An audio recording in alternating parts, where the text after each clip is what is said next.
Hello, everyone. Welcome to Hyperspace on the Dark Matter Radio Network. I'm your host, Solaris BlueRaven. I want to thank everybody for tuning in this evening, and a special thank you to webmaster and producer Keith Rowland. And my special guest for Hour 1 this evening is John Lear.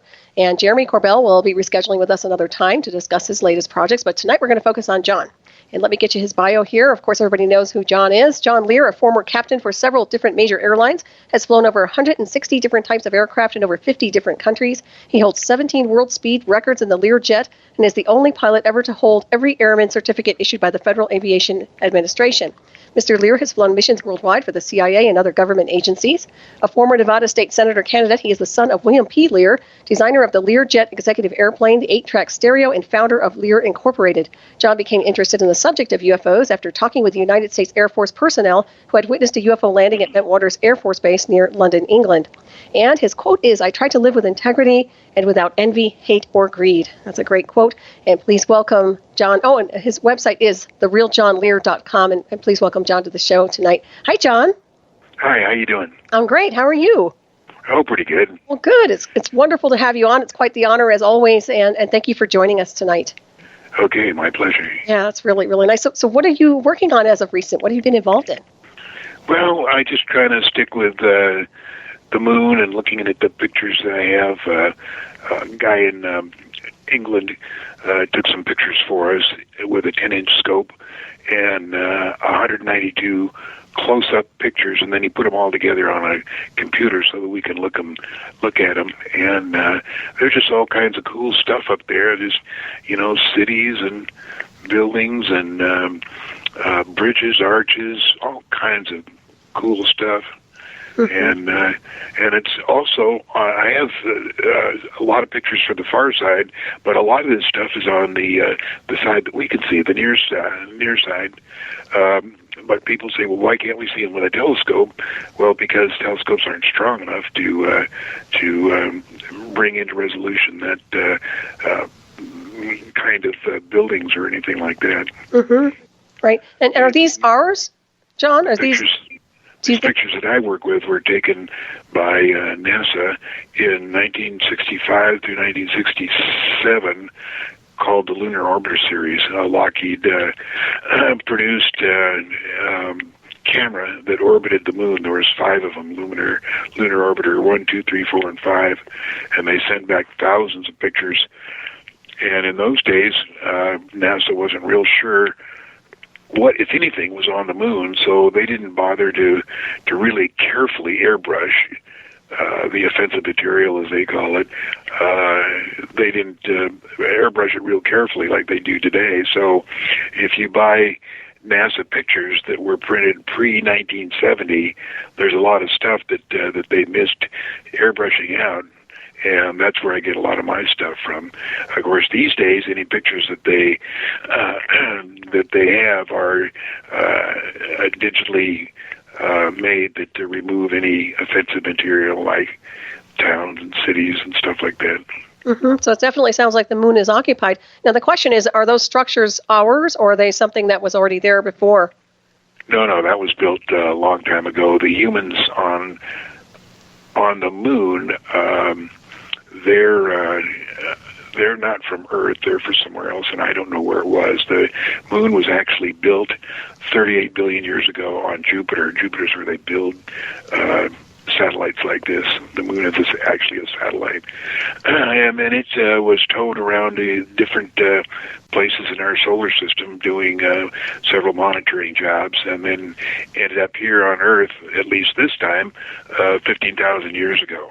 And that the people that live on there, I think there's about 250 million people. They come down to Earth once in a while and pick up visitors.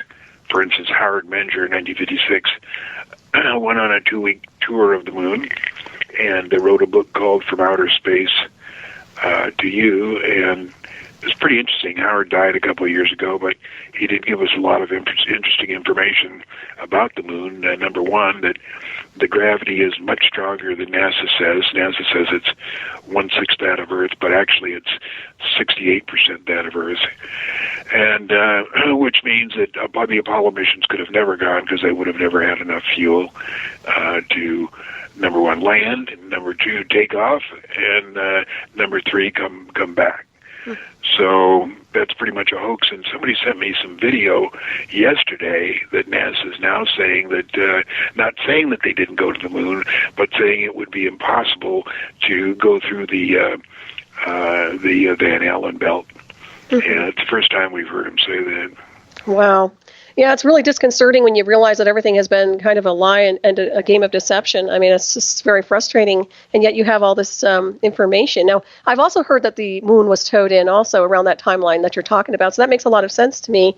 But I'm asking, I'm really curious as far as what species we're talking about here. You say they're kind of humanoid, or what exactly are they? They're exactly humans like we are. They're made by the same people that made us. And how do they communicate? Pardon? How are they in communication with people when they take them aboard?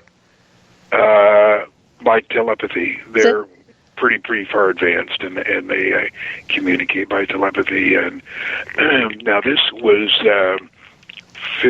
almost 50 years ago that they picked up Howard Menger, but in those days they would have to pick somebody up from Earth and circle the moon for a week to get their body acclimatized to the pressure on the moon. And it's like when you climb Mount Everest, you have to do it in 5,000-foot increments so that your body can equalize to the lower pressure. Same thing with the moon. The moon is, if you stand out on it, it's a breathable atmosphere, but it's like being about 18,000 feet on Earth. So in those days, it took about a week. I'm sure they figured out a way to do it these days. It's much quicker. Do you think the moon will ever break orbit and return to Jupiter? Not in our lifetime. Okay. You know, it's here for the duration, and I don't know how long the duration will be. I just read a book that was written by Lou Baldwin, and it's one of the most fascinating books. It's actually the history of our universe. It's called Mars and the Lost Planet Man, and the planet Man was actually the planet which was twice as big as Earth, and it was what the asteroid belt became. In other words, whoever made the planet Man blew it up many millions of years ago, and it became just an asteroid belt with parts of the planet falling on Earth, Venus, Mars, and our moon in the form of dust and chunks of dirt and so on and so on. That's where the asteroid belt comes from. That's fascinating. You know what's really interesting about, I think it was back in the 90s, I had a dream about the moon breaking orbit and going towards Jupiter, and that's why when you mentioned that, I was like, wow. So where did that original information about the moon being built on Jupiter come from? From Lou Baldwin. Oh, it did? Okay. That's fascinating. He has 6 or 7 books out. 3 of them are if you read those 3 books, then you'll know as much as anybody about, and certainly more than the government knows, about what actually is going on. One is about going around and taking a tour of the universe. One is what they did with the Roswell craft when they got it, and the other is the history of the universe. Well, that's fascinating. So can you elaborate a little bit on what was done with the Roswell craft?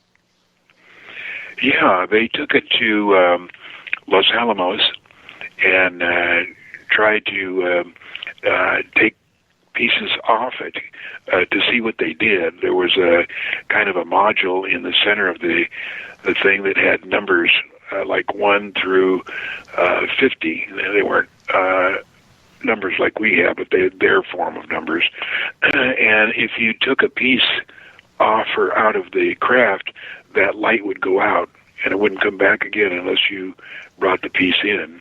Also, any piece that you took would automatically, by itself, return to the ship in 72 hours. In other words, if you tried to steal it or hide it, and the government did all kinds of experiments like burying it, enclosing it in concrete, and tossing the concrete off a ship into the ocean, and it still went back to the saucer within the 72 hours, and they don't know how that worked, whether it was the actual piece that went back or whether it was a copy of the piece that went back. That's interesting. Then they had other pieces that there was little coin-shaped objects that if you put on your forehead, it would make you disappear or invisible. And Lou talks about that in his new book. He says that the government has had for many years the technology to make people invisible. And I hadn't heard that before, but that seems logical. Right, it does. It sounds like it's associated with frequency. Now, when you were talking about those pieces that knew how to intelligently go back, it sounds like the design is under intelligent control or some kind of an artificial intelligence almost with that craft. What? It sounded like the design of that craft, when you're talking about those different pieces, knowing to go back within 72 hours, it's like they're under intelligent control of some kind. Oh, absolutely. That's fascinating. And it says that the way that these saucers are made, they aren't made like on an assembly line. They're grown like you grow a plant, and they just grow on a kind of like a vine. And all the technology in the thing is reproduced, and every electronic piece is grown, and this is really highly, highly advanced, far beyond anything that we would know how to do. Mm-hmm. It certainly sounds that way. It almost sounds like the symbiotic situation. It's a symbiotic living being type of craft. Yeah, that's fascinating to me. And there are, the craft knows what to do whether or not an ET is on board.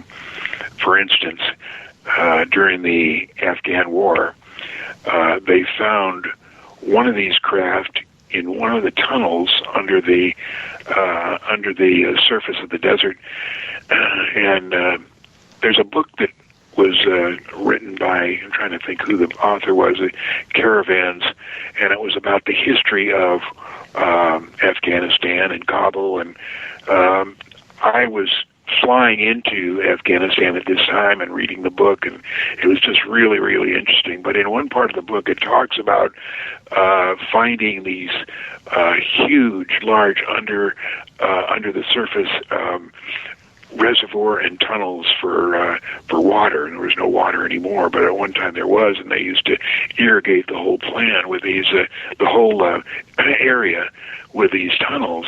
Now they're dry, but somehow these soldiers went in. One of these groups of soldiers that we had went in there and found a craft just sitting there, and they were going to leave, and one guy went up and put his hand on it, and when he did, he disappeared. And they waited for days, and he never reappeared. They don't know what happened to him, but what happened to him was that if you touch it, you go inside, and you stay in there until somebody comes along and decides what to do with you. Oh, wow. That almost sounds like a Stargate, but it's not a Stargate, right? No. Okay. Didn't they say they had Stargates over there, too, if I'm not mistaken, or no? Yeah, we have Stargates all around Earth. I don't know where they all are. The only one I know that existed was in the Gulf between Aden and Somalia. But I think that's moved, and it was there about 10, 15 years ago. It's fascinating. Do you know what it looked like? No. Okay. I was just curious if it was like the Stargate in the movie, Stargate series, where they had the liquid water device looking thing. Just curious. It's really fascinating when you think about the. There's so many things going on this planet simultaneously. It's really wild when you think about it. Absolutely. Unbelievable, all the stuff that's going on, and apparently, the military or the secret government is building underground facilities, tunnels, roads, all kinds of stuff, obviously preparing for some kind of disaster. And it's a very secret program, but it's getting more and more known because so many more people have to be advised of all this stuff that's going on underground. And at the Nevada test site, everything there is all the stuff used to be underground. Even more is underground. There's a new base there. It's located halfway between the Tonopah Test Range and Area 51, and it's called Sandia, and it's presently manned by about 2,000 to 3,000 people who commute there from Las Vegas, and it started to be built in 1980 and was finished in 1988, and they had a problem of how do we get 3,000 people a day to Sandia without people noticing. Now, they have the 737s, which take a lot of people to Groom Lake and Tonopah, and that's how they transport a lot of people.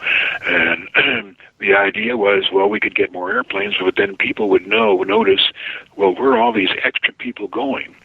But what they finally decided to do was build a high-speed, advanced state-of-the-art maglev train. And the train goes from Las Vegas to Sandia in about 10 minutes, and it's about 100 miles, so they really clip along there. Mm-hmm. The terminus of or the beginning of the train is directly under McCarran Airport. Actually, it's under the Luxor Casino.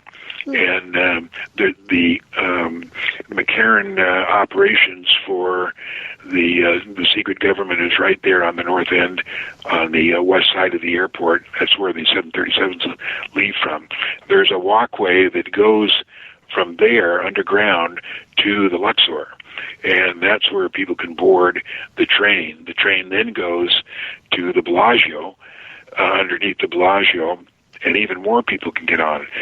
The reason they had the Bellagio is because there was so many places to park that a couple thousand people wouldn't alert anybody to that they were going anywhere other than going in to gamble. Mm-hmm. So they get on this train at Bellagio, and then it goes straight to either Groom Lake or Sandia.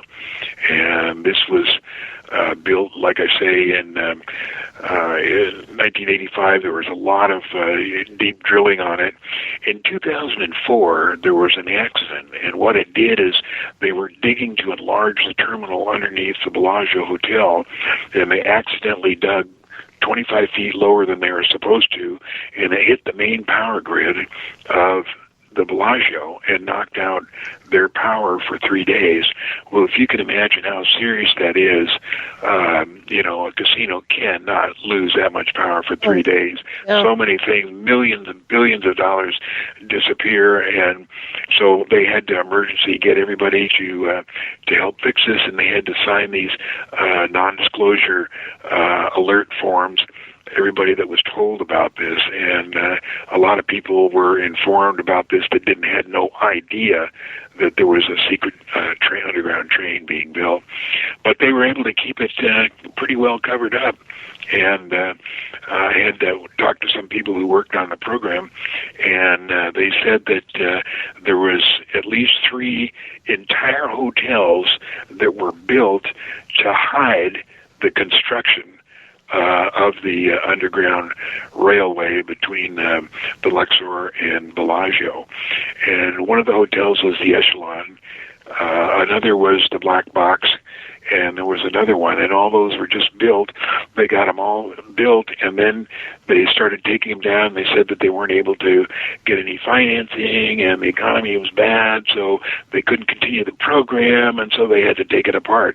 But the only reason they were built was to hide the surface activity of making the underground train. Mm-hmm. That makes a lot of sense. And I take it you've never been on that train, or have you?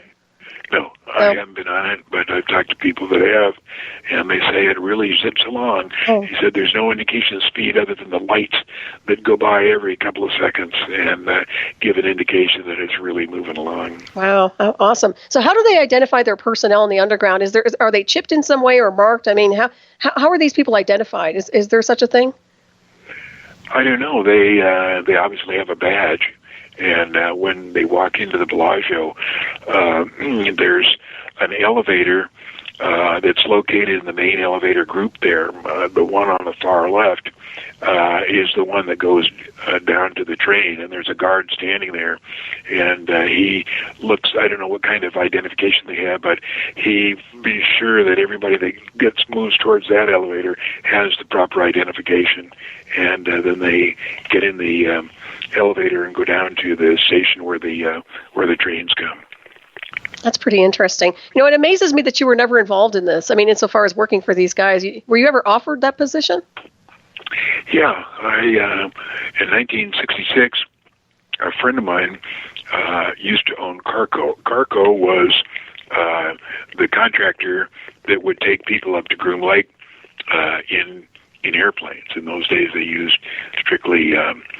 They had an old DC-6 that they used, and they had some Beechcraft airplanes, and my friend ran that, and he offered me a job, but I didn't want to come up here, and I had my family in Pacific Palisades, and it just didn't seem like something that was all that interesting, but they told me about Groom Lake in those days. That was 1966, and then in 1977, I heard that there was a hangar on the north end of runway 25.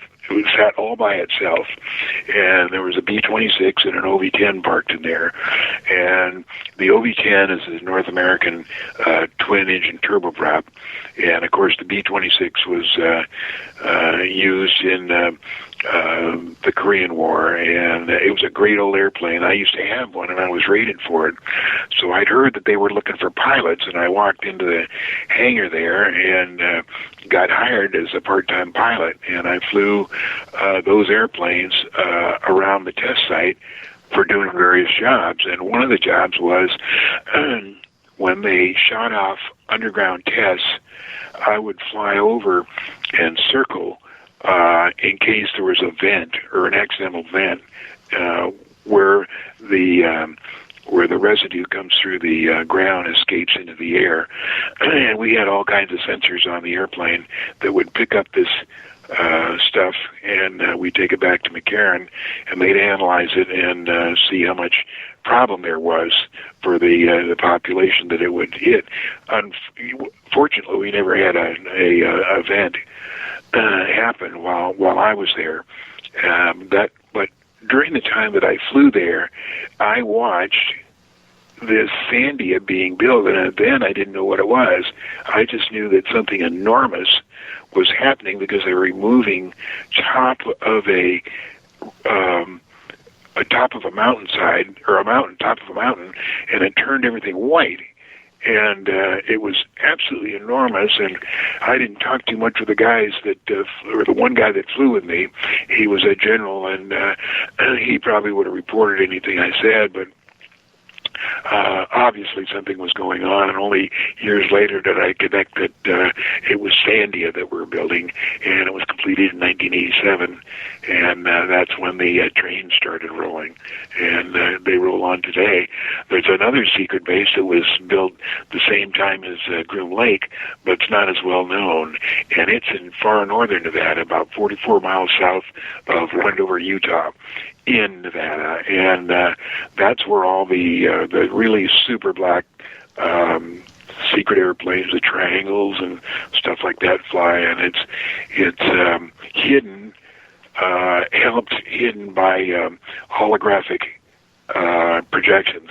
In other words, if you're standing on the outside, it just looks like desert or bushes or whatever is there, and you can't see an actual base. Right. If you're flying in there, you're given radar vectors until the last 200 feet, and then they turn off the holographic image. You can see the airport, and you can land. As soon as you land, then they turn it back on. Oh, wow. And what's the name of this one, John? What's the name of that site? Haven't found a name yet. Oh, okay. But it's 40 miles south of Wendover, and it's in that, I think it's the Ferber Valley, F-E-R-B-E-R, and... Wow, that's pretty cool. That sounds like a cool job to me. I hope they're doing good things with this technology. I'm always, it seems to me there's an insidious kind of flair to what they're doing. It reminds me of the mirror between worlds. I mean, you've got two different types of dimensional spaces there. One just looks like the mundane, and then you have this going on, which is incredible. Yeah, it's insidious, definitely, because they're building underground facilities for a certain amount of people, and doesn't include all of us. For instance, at Sandia, in addition to the underground laboratory they have there, they built 5 deep underground housing bases. It's a mile down. Each hole went a mile down, and had places for 25,000 armed troops to live in, to sleep, and also be deployed from. And a friend of mine was a truck driver, and when they started to build this, what they did was they set off an atomic device that was very clean. And when everything settled down, they tunneled down with bulldozers and widened it out and cleaned it up and made a route down there for the concrete trucks. And they just run concrete down there and built these 5 underground bases. And they're right there in the Paiute Mesa where Sandia is. Wow. And so do you think this is an international thing, or is it just strictly the United States? I mean, who's involved in this? Is it an international event? It's international as far as who took over after World War II. And, of course, you know that Operation Paperclip, we let in a couple of thousand high-level Nazis, and that was the agreement. And the agreement came about because at the beginning of the end of World War II, we could make the trigger and device for the atomic bomb, but we couldn't make the plutonium. And Germany was working on the same project. They could make the plutonium, but they couldn't make the trigger device. So when it became obvious that Germany was going to lose, they offered the U.S.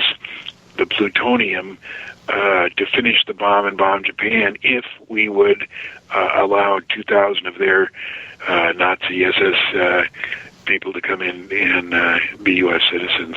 We agreed to it, and the people that were in charge of Operation Paperclip was John Foster Dulles, who was Secretary of State, Alan Dulles, who was his brother and Secretary of the head of the CIA, and their sister, Eleanor Dulles, was head of the Berlin desk, and she handled all the paperwork for the 3,000 or 2,000 SS soldiers to come, or Nazis to come in. What they did is they immediately took over NACA, NACA, which became NASA, National Air and Space Administration, installed all the Nazis as the head of it, and then they started taking over companies involved in making planes, helicopters, and all that stuff for the Vietnam War. And of course, the Vietnam War was just to make more money, and that was taken over by the SS. So I'm pretty sure that the SS has full control of what's going on now, and they keep it pretty secret. Mm-hmm. Is there any chance these bases will be evacuated at some point and actually transport all their personnel off planet? That I don't know. Okay. They're building these bases for obviously some catastrophe. Now, I don't know of any catastrophe that's coming on, and I have pretty good sources.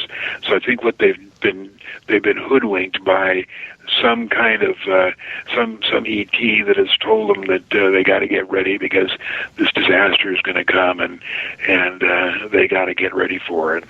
That may be happening, I don't know, but for sure. But it sure seems like it.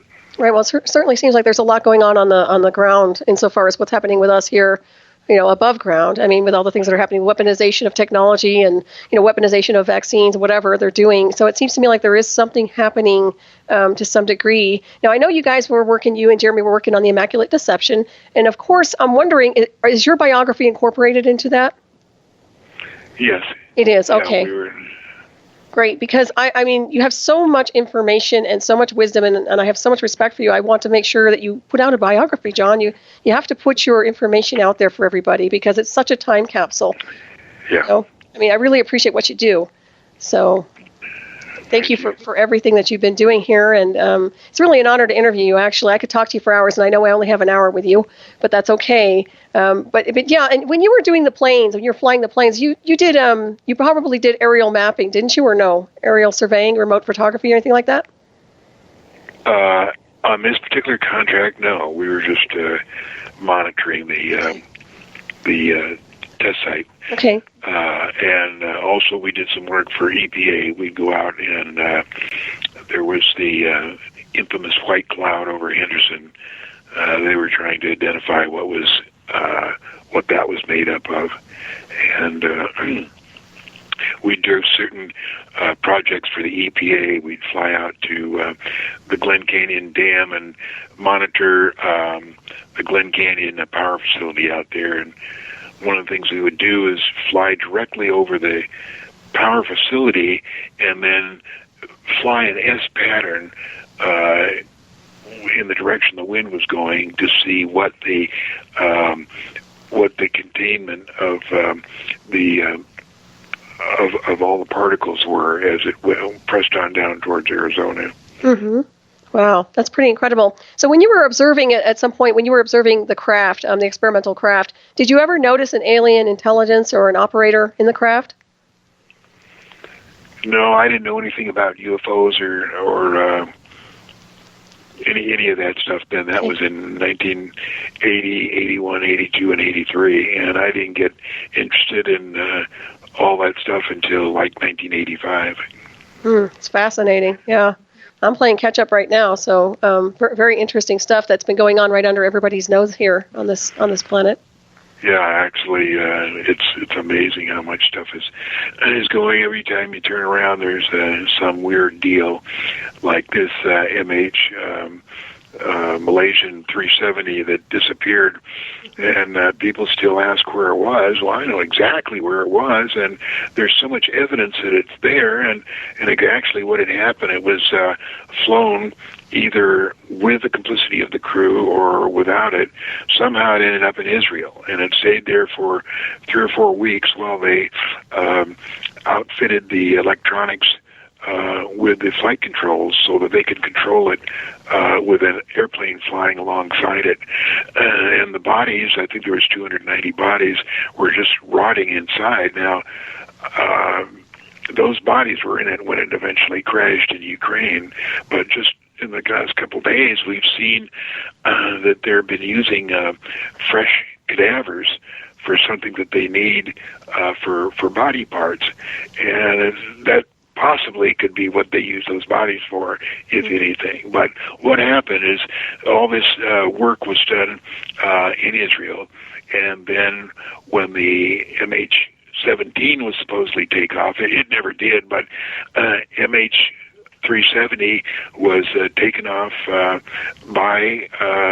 with 2 jets flying on either wing, and they guided it up to and took the course of MH17 as it departed Amsterdam. And when it got to Ukraine, it turned 20 degrees left and continued on until it was exactly over the Ukraine, or the Zionist-controlled part of Ukraine, and then the two jets that were in control of it shot it down so that it crashed in the Ukraine Zionist-controlled part, so that nobody would figure out where those bodies came from. They had to say that those bodies were actually the 17 bodies, but there was really, in truth, there was no Flight 17 at all. Those were the original 370 bodies. And of course all of that's been covered up, and various stories, like for instance there was a burial of the one of the alleged passengers on MH17 in London and one in Brussels. Well, those were just fake burials, and the fake the fake, I forget what you call them, they were actors that were... Oh, crisis actors, or... Yeah. What's it called? Crisis actors? Crisis actors, that's right. That's who they are. And they would come in and act out their part. But that's what happened to 370. And the guy that did the research on that was... trying to think of his name now. But anyway, he had pictures of the actual crash in Ukraine of 370, and they had pictures of the crash that identified that without a doubt with the original plane that left in Kuala Lumpur several months before, and proved that it wasn't the 317 or the MH17 that was allegedly flown from Amsterdam. There was no possibility it could have been that airplane. That's incredible. And you have to ask, well, what's the motive behind all of this and the false flags? I don't know. It'd be anybody's guess. We were trying to make Putin look bad, and we were claiming that he shot down MH17, which was actually MH370, and he didn't have anything to do with it. It was shot down by the jets that were flying alongside it that had control of it. Mm-hmm. And weren't there electronic warfare experts on MH370? On that flight? Supposedly on. What happened was there was some development in China of an electronic development that was worth billions, if not trillions of dollars, and there was 5 owners of it, and there were 4 of the Chinese, and the 5th was the conglomerate of that big company, I'm trying to think of it, the Carlyle Group. And what the Carlyle Group wanted to do was get rid of the 4 Chinese so they could have complete control of the patent that held the patent of all this one patent that was worth trillions of dollars. So what they did is be sure that these 4 Chinese were on that plane, hijack it, be sure that they were killed, then destroy MH370, have it disappear, and then all the final part of the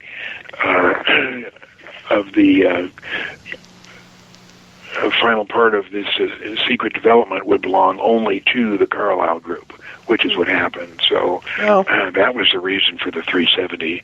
Now, on the this thing in France, I just had a hard time believing that this airplane was crashed by the co-pilot. Mm-hmm. They're blaming so many co-pilots. You remember Flight 447 in the middle of the Atlantic? They were blaming him, or they were blaming the captain for not knowing how to recover in a stall. And that's complete BS.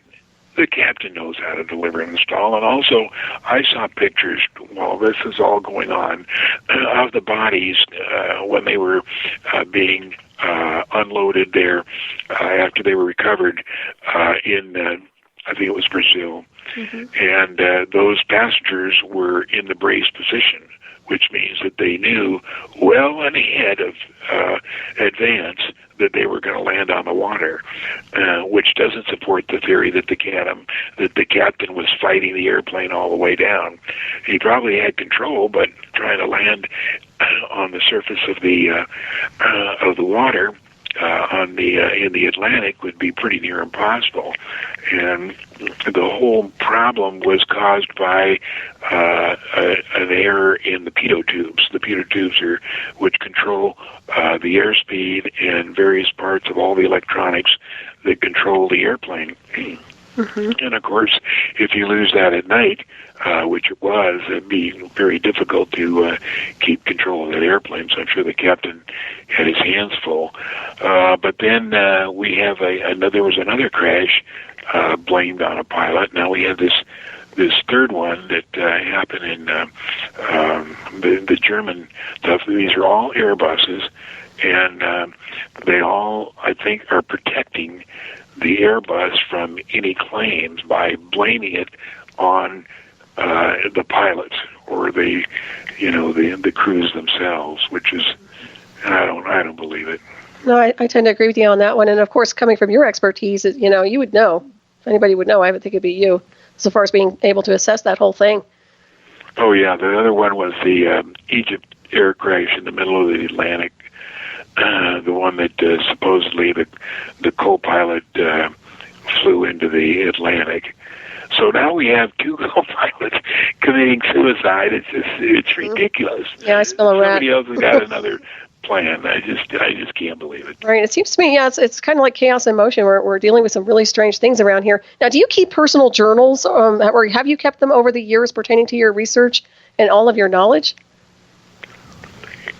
In some form, I always type a couple of pages and keep them, not in the form of actually keeping a journal, but you could actually, put together all the stuff I've covered. But what happens for anybody that worked for the CIA, when they die, somebody goes into their house and takes everything, computer, files, desk things, everything, and it's all gone. Right. So is that what happens to you? That's what happens to me. And, of course, I made several provisions to see that some of it can't happen, but there's too much here to hide.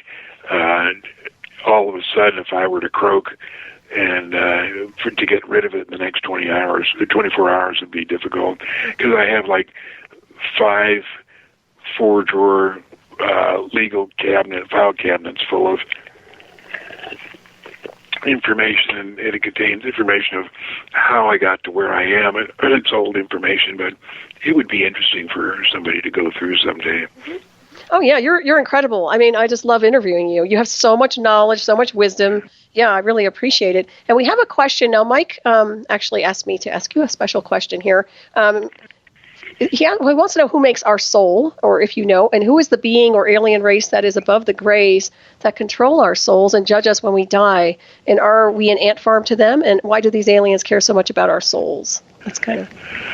The souls are made in a very, very far away place by a very, very special group.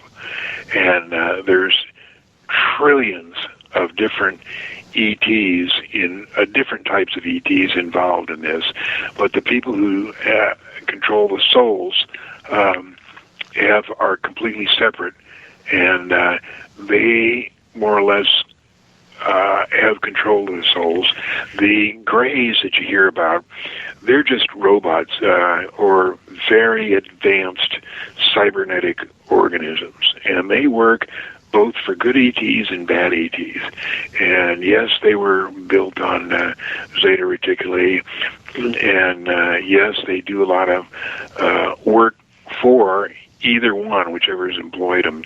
Now, they have a huge base also on Earth, inside of Earth, and also on the Moon, and a lot of other places. And the souls, when somebody is born, they're given a soul, and that theirs for forever. Not a trillion years, not a billion years, but forever. And that soul goes with them from life to life. When we leave Earth, when we die here, we'll go to the fourth dimension. We're in the third dimension now. We'll go to the fourth dimension, and that's what some people call heaven. But if you take what you conceive heaven to be, multiply it 1,000 times, that's what heaven is really like. It's so much better than you can possibly imagine. But anyway, when we die, we get a trip to heaven, and we're met by whoever you believe in. If you believe in God, God meets you. If you believe in Jesus, Jesus meets you. If you believe in, if you're Muslim, the great leader meets you. If you're whatever, and in my case, I believe in the Great Pumpkin, so the Great Pumpkin's going to meet me. But anyway, they meet you and they introduce you to all, or reintroduce you to people that you have known in previous lifetimes. All of us have had many, many lifetimes. That's why we're here on Earth, is because we have screwed up a couple of the past lifetimes, and we're here to learn how to live with integrity and without envy, hate, or greed. And it's a refresher course. If we don't get it, we come back and do it again. When we die, we get to meet reintroduce a lot of friends that we met in these thousands and thousands of years that we have lived before. And then we're taken into a room and showed our life in three-dimensional HD high definition, every portion of our life, all the secret things that we think we had, but we're shown all the good things that we did in our life, the people that we helped, and then we're shown all the nasty things we did, things that we wouldn't believe that anybody knew about or could find about, is recorded in full color, and we have to account for it. After we're shown all this lifetime thing, somebody decides, I'm not sure who it is, whether you can continue to remain in heaven or whether you got to come back to the prison planet, and there's billions of prison planets, and do it again, learning how to live with integrity and without envy, hate, or greed. If you get to stay on in the fourth dimension, you stay there for a couple of lifetimes, and then work your way up to the different dimensions. How many dimensions are there? It's infinite, goes on forever. But each stage is higher. You make your decisions on whether you want to go above or whether you want to stay in a present dimension. There's all kinds of opportunities up there. But that's what happens with the soul. It never dies. Now, in very special cases, only very, very rarely can they shred a soul. They can't make it completely disintegrate, but they can shred it. And so that very rarely happens. You've got every opportunity to make yourself a better person. You might spend many, many lifetimes in a prison planet, but eventually you'll probably make it out to heaven.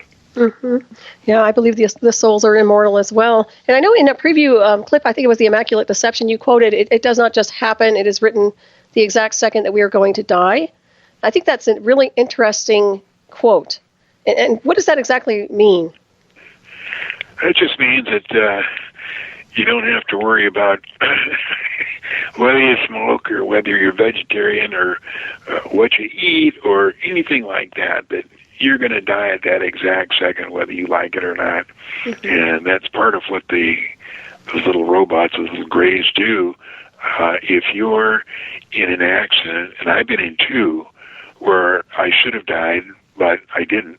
And one was in the airplane crash in 1961 in Switzerland, and the other was I had an operation on my foot in the 90s, and it was in Seattle. I had the surgery done and then came back home, and I was coming from upstairs down a flight of stairs, and I was all drugged up, and I wasn't paying attention to what I was doing, and I fell backwards, headlong down the flight of stairs all the way to the bottom, doing a complete flip.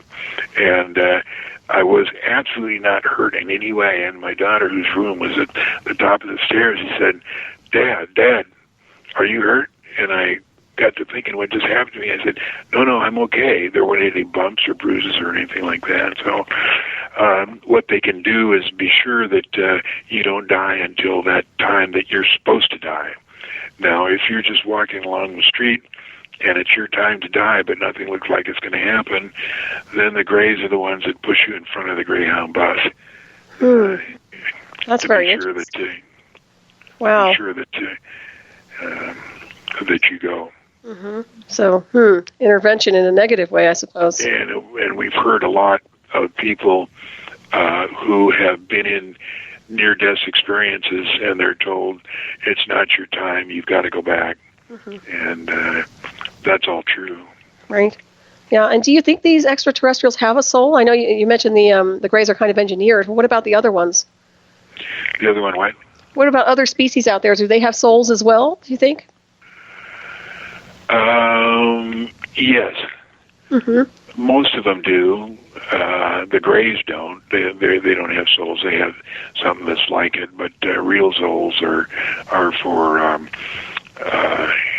humans and other extraterrestrials. Now, there's a really an interesting but alarming story that Lou Baldwin tells in his new book, The Planet Man. The Planet Man was what we call the asteroid belt. That was originally a planet twice the size of Earth, and there was 100 billion humans that lived on it, and it was a very productive society. They had everything they wanted.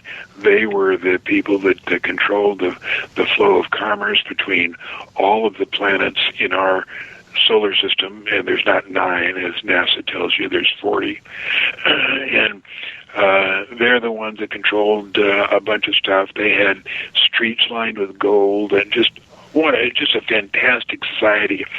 But for some reason, it wasn't a society that was, for some reason, going to be allowed to continue. And so the ETs blew it up in a second and a half. Everything was gone. All the people were gone. The planet was gone, and it rained on material and dust and dirt and stuff for millions of years onto Venus, the Moon, Earth, and Mars. And it's just because that planet and those humans weren't figured into whatever the ET plans were for the universe. That's so fascinating. Well, looking at the benchmark of what mankind's been doing the past few decades, it seems to me like they're not making much progress. And, even if they are in the underground, it seems to me like there's so much corruption. I'm wondering if they're really going to be able to make it when they do transfer out. When who transfers out? When anybody does, when mankind does, it just seems like they're going in the opposite direction. Instead of evolving on a higher level of spirituality or consciousness, they're going in reverse. What do you think about that? Well, it's just everybody is individually responsible for themselves. It's nothing that as a group or anything. We just are here to learn how to live with integrity and without envy, hate, or greed, and that's all we have to do. We don't have to worry about free electricity for everybody and good times and free energy and all that stuff. We're just worried about. We should be just worried about ourselves and learning how to live with integrity and without envy, hate, or greed. It's like clean up your own garden, I guess is the word, huh? Exactly. Yeah, that makes a lot of sense. Did you ever think about becoming an astronaut, John? No, because I was colorblind, medium red-green colorblind. And I almost had trouble just even being a commercial pilot because I had to pass a medical, and I did it by taking what they call getting a waiver. And what you do out is you do demonstrated ability, and you go up in an airplane, and the guy asks you what the colors of various things are, and on that basis, he issues a waiver, demonstrated ability, and you only have to do it once in your career. So my career was 40 years, and I only did it. I was only able to do that because of my one flight of demonstrated ability. Now, when I demonstrated ability, unfortunately, I couldn't see the colors, but the FAA inspector had known me for a long time and passed me anyway. That's excellent. Yeah. Well, nowadays they have. Yeah, so there's so much technology out there. You could probably be able to do a lot of things with your mind in interface with a ship or a craft. But color is very important in almost anything that you want to do. You have to be able to see colors. Right. That makes a lot of sense. So what was your favorite airplane you've ever flown? People ask me that a lot, and it depends on which category. The airliner category would be the L-1011. Lockheed L-1011 was absolutely far and above the best airplane I've ever flown. As far as high-performance military jets, the F-104 is my favorite, and I only flew it for a couple hours, but I did get to go Mach 1.7, and it was a great airplane to fly. Mm-hmm. And then of prop airliners, the Lockheed Constellation was my favorite because it was just a great, big, beautiful transportation. Well, that sounds nice. What about helicopters? Did you fly those? Yeah, I flew the Bell and several of the jet helicopters. But I didn't like them too much, and too many of my friends got killed in them, and you had to really pay attention more than just where you fly in an airplane. If anything goes wrong, you glide down. If anything goes wrong in a helicopter, you're dead because right. There's all these parts are spinning around to keep you in the air, and just one goes bad, and it just comes apart. So. Right.